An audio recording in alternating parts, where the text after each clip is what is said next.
Júlio, tá aí? Pessoal, como é que vocês estão? Bem-vindos. Primeiramente, boa tarde aí para todo mundo que está chegando aqui no Quarentanato. Hoje a gente está com um tema assim bastante importante, tanto do lado anatômico, tanto também do lado clínico. A gente tem dois convidados muito importantes aqui com nós hoje, que vai ministrar alguns temas muito importantes também. A gente está com o Dr. Roberto Dezena. O Dr. Roberto Dezena é neurocirurgião aqui do Hospital de Clínicas da Universidade Federal do Triângulo Mineiro. Ele é chefe da disciplina de neurocirurgia aqui da instituição também e é supervisor do programa de residência médica em neurocirurgia também aqui do HC. Vai estar ministrando um tema bem bacana para vocês. E a gente está com o Dr. Rafael Guerra também. O Dr. Rafael Guerra, ele é médico e está no 5º ano, né, no último ano de residência em neurocirurgia aqui no hospital também. No mais, pessoal, eu queria agradecer pela presença de todos vocês aqui. Vamos dar início, né? Oi, gente, aqui é o Willis Nato.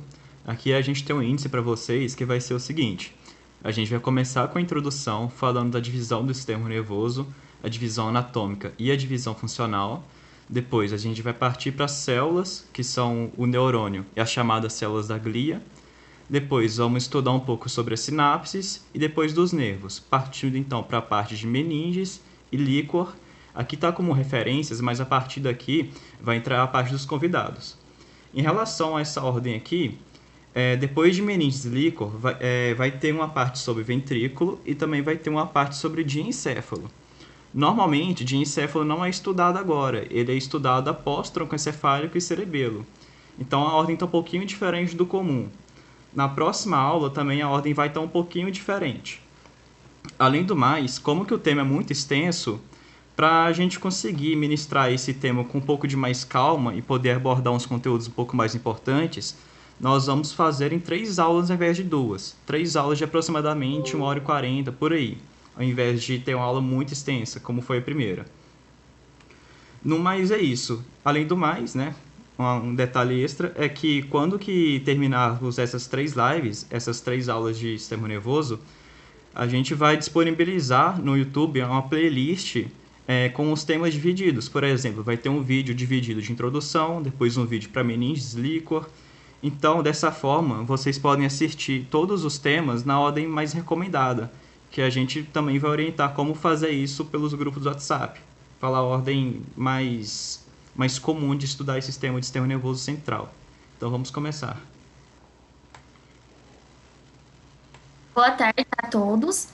Para quem não me conhece, meu nome é Thaisa e vamos começar o tema de hoje, que é sobre sistema nervoso.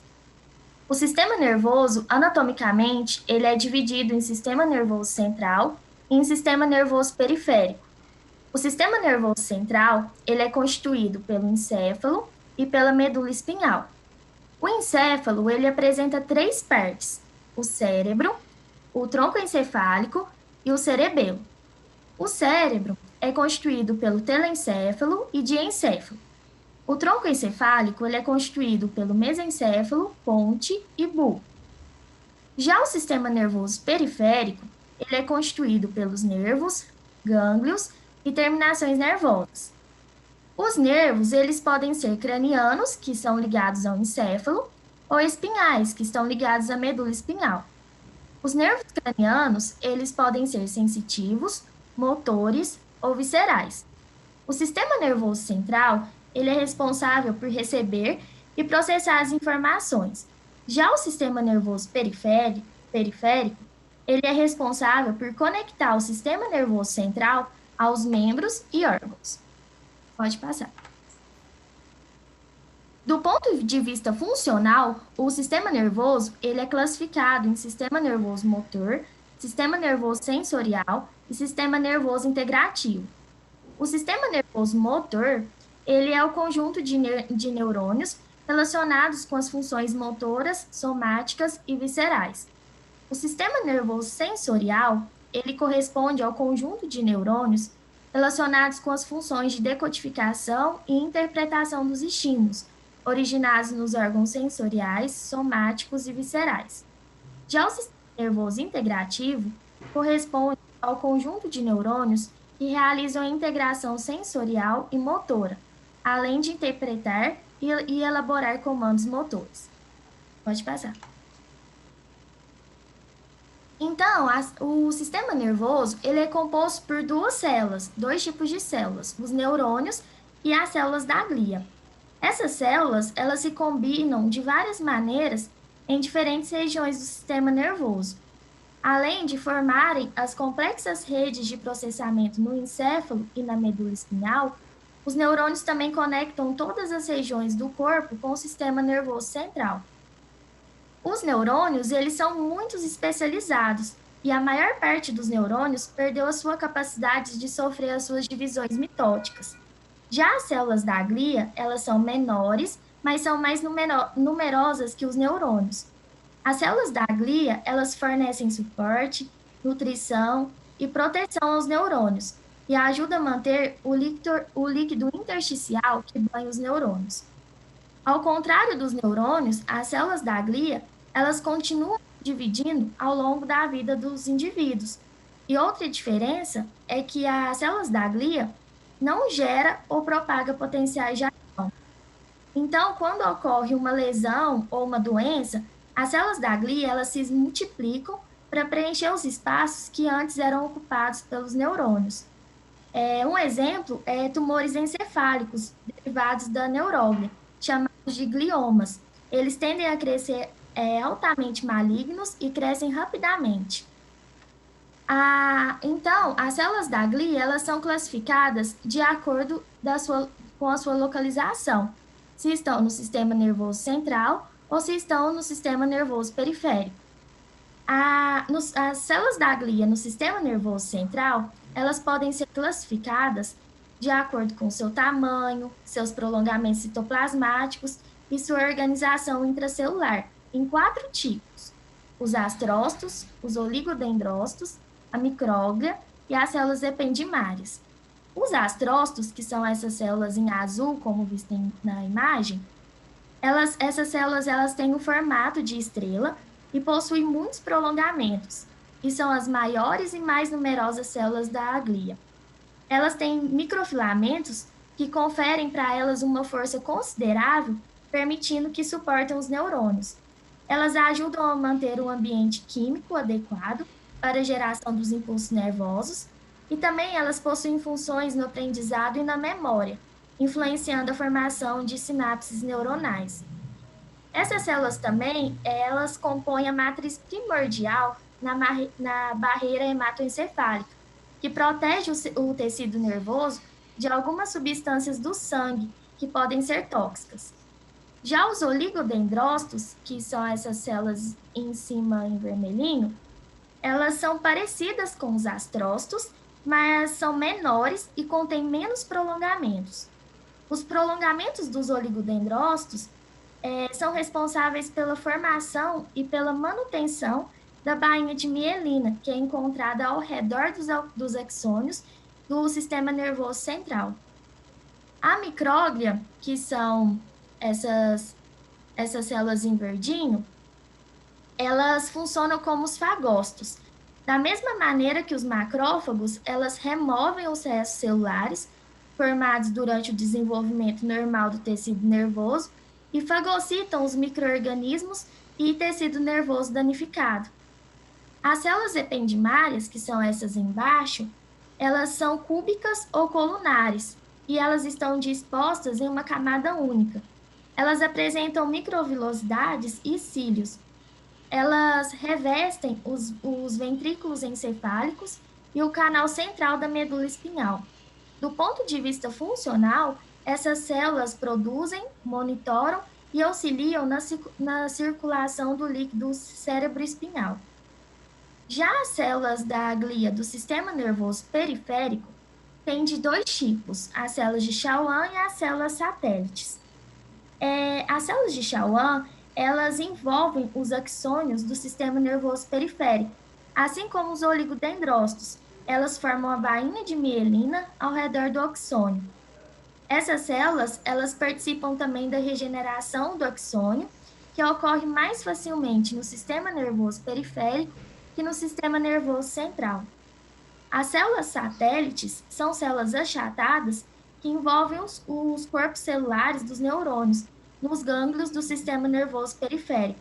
Além de fornecer esse suporte estrutural, as células satélites regulam a troca de substância entre os corpos celulares neuronais e o líquido intersticial. Pode passar. Então, tanto os neurônios quanto as células da glia, elas são estruturalmente diferentes de acordo com a localização no sistema nervoso central ou se estão no sistema nervoso periférico. Essas diferenças estruturais se correlacionam com as diferentes funções exercidas nesses sistemas. Os neurônios, então, eles são células muito especializadas e têm funções na sensibilidade, no pensamento, nas lembranças, no controle da atividade muscular e na regulação das secreções glandulares. A maior parte dos neurônios é composta por 3 partes: o corpo celular, os dendritos e o axônio, como podemos ver cada região na imagem ao lado. O corpo celular, também conhecido como soma, ele contém um núcleo cercado por um citoplasma, o qual inclui organelas específicas, como lisossomos, mitocôndrias e complexo de Golgi. A maior parte dos neurônios vão ter 2 prolongamentos, que são os dendritos e os axônios. Os dendritos, eles são porções receptoras de um neurônio. Eles são geralmente curtos, afilados e muito ramificados. E em muitos neurônios, eles formam um arranjo arboriforme de prolongamentos que se estendem a partir do corpo celular. Já o axônio de um neurônio, ele propaga o impulso nervoso para outro neurônio, para uma fibra muscular ou para uma célula glandular.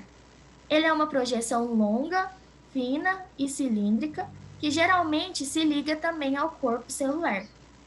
O axônio, ele termina se dividindo em várias projeções finas que são chamadas de terminais axônicos. Os neurônios, eles apresentam grande variação no seu tamanho e no seu formato. Pode passar. Então, os neurônios são classificados de acordo com a sua estrutura, de acordo com a sua função.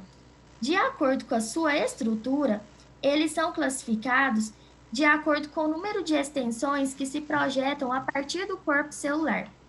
Como podemos ver na imagem, o neurônio bipolar, ele tem um dendrito principal e um axônio.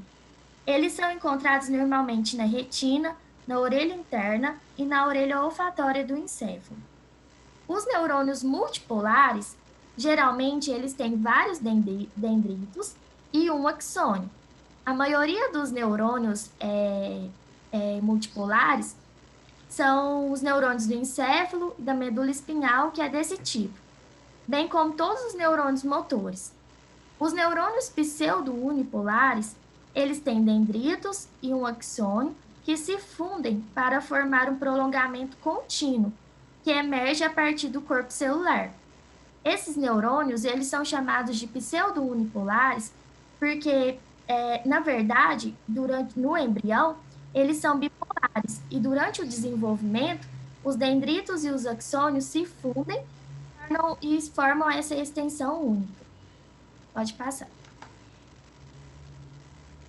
Além dessa classificação estrutural, alguns neurônios são descritos pelo nome do neurologista que primeiro descreveu ou de acordo com algum aspecto do seu formato. Entre esses exemplos, temos as células de Purkinje, que estão no cerebelo, e as células piramidais, encontradas no córtex cerebral, cujo corpo celular apresenta um formato de uma pirâmide, como podemos ver aí na imagem. Pode passar. Temos também a classificação funcional. Os neurônios, eles, do ponto de vista funcional, eles são classificados de acordo com a direção para a qual o impulso nervoso é transmitido ao sistema nervoso central. Eles são classificados em neurônios aferentes ou sensoriais, neurônios eferentes ou motores, interneurônios ou neurônios de associação.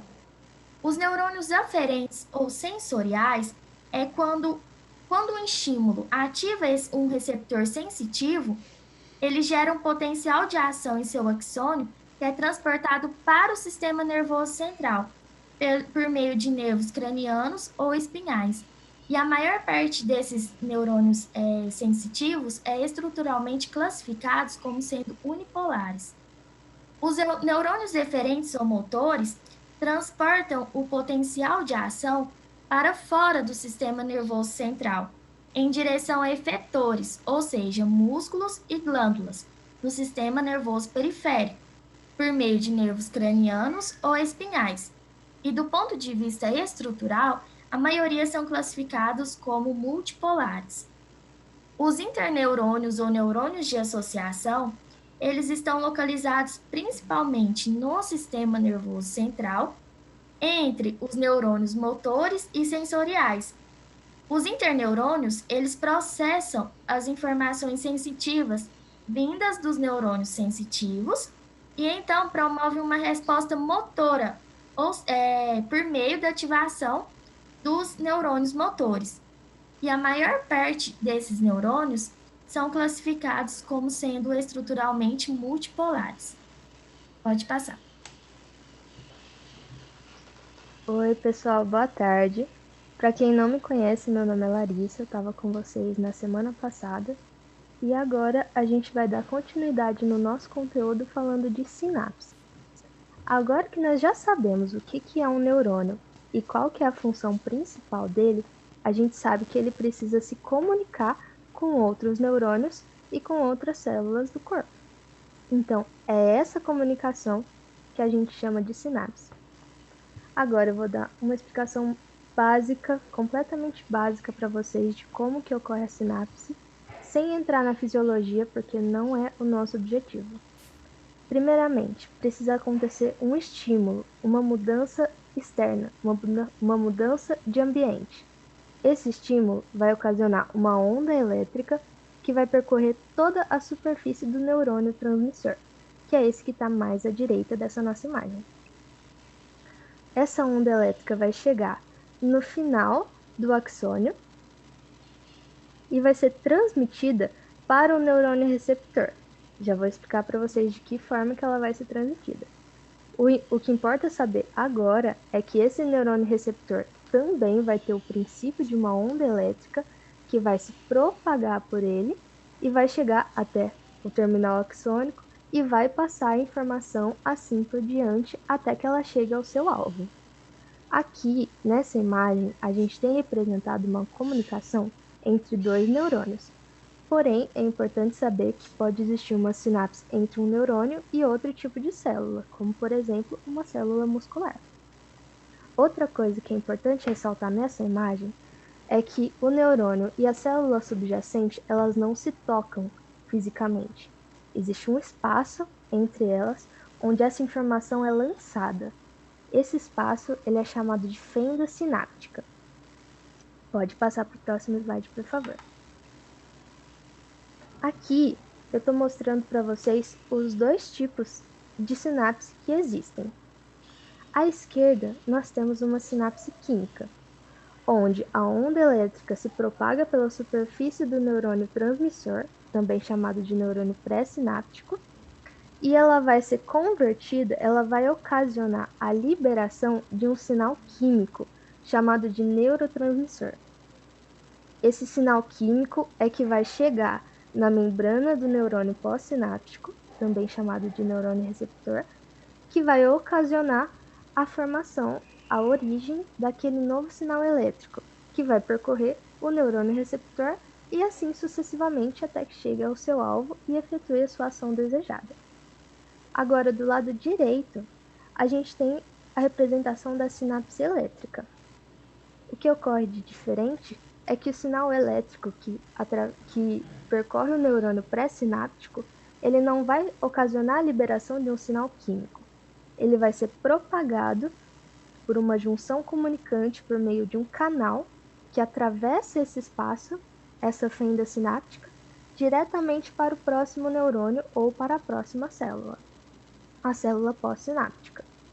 Esse sinal elétrico ele não vai ser convertido em sinal químico, ele vai continuar sendo um sinal elétrico até o final, até que chegue ao seu destino.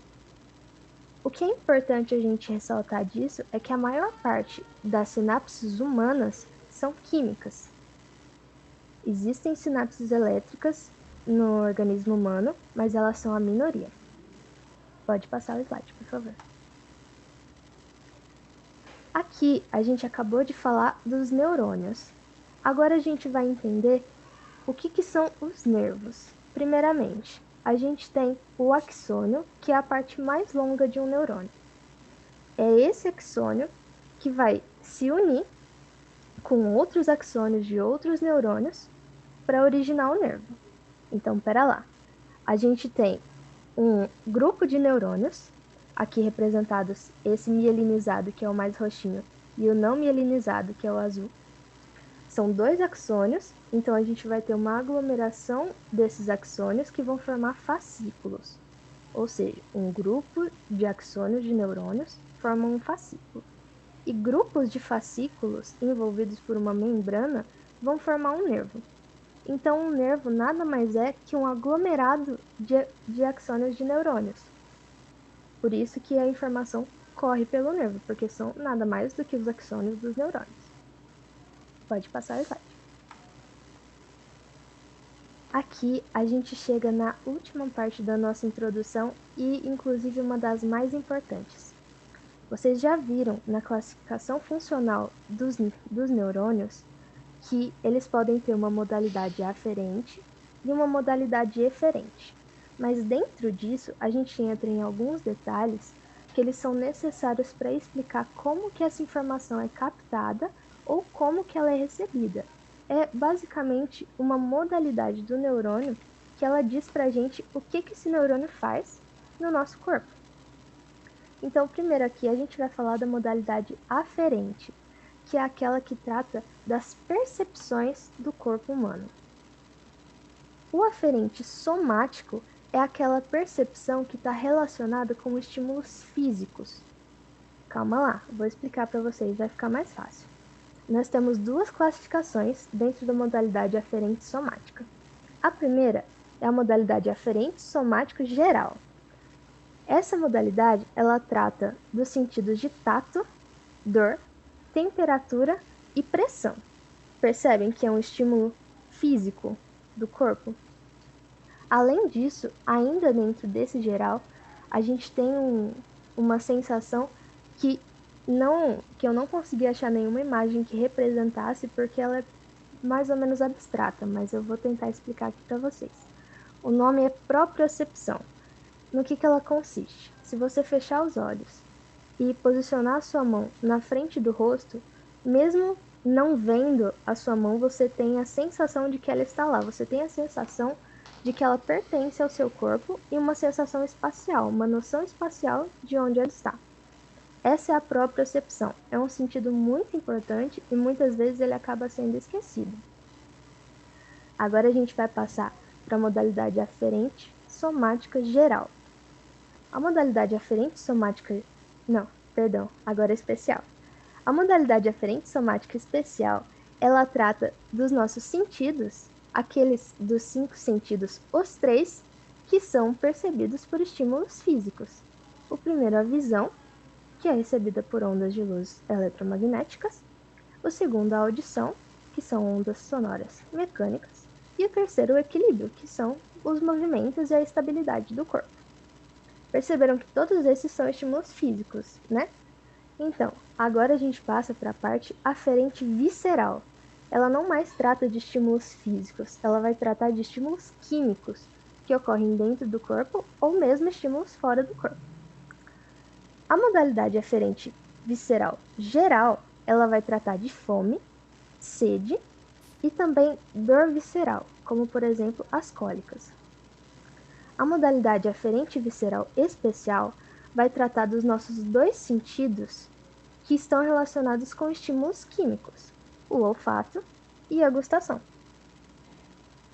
Agora, a gente deixa de falar de percepção e começa a falar de ação. É a modalidade eferente, aquela que efetua uma ação. Primeiro, a gente fala da classificação eferente somática, que ela nada mais é do que o nosso movimento voluntário do corpo. Então, quando a gente fala de eferente somático, a gente fala de músculo esquelético, no caso, eferente somático geral. Não existe modalidade eferente somática especial. São os músculos esqueléticos, todos os movimentos do corpo são controlados por fibras nervosas da modalidade eferente somática geral.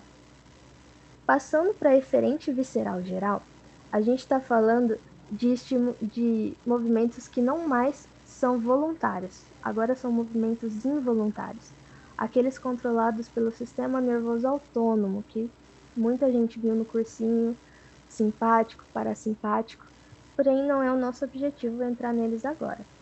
Mas para dar alguns exemplos para vocês, são o músculo cardíaco, as vísceras, que fazem os movimentos peristálticos, tudo isso é controlado pela modalidade eferente visceral geral. A modalidade, por último, mas não menos importante, eferente visceral especial, é a que trata de músculos superficiais do rosto. Agora vocês me perguntam, são músculos esqueléticos e têm um movimento voluntário, certo? Então por que elas não são classificadas como eferente somático geral? Calma, fiquem tranquilos. O único motivo para eles serem classificados nessa modalidade eferente visceral especial é por causa da formação embriológica desses músculos, que é diferente da formação dos outros músculos esqueléticos do corpo. Então, como esses músculos superficiais da face, eles têm uma formação específica na embriologia, eles são inteirinhos comandados por essa modalidade nervosa, eferente visceral especial. Tranquilo, não tem segredo. E é isso a minha parte. Eu espero que vocês aproveitem o resto da live. Até mais.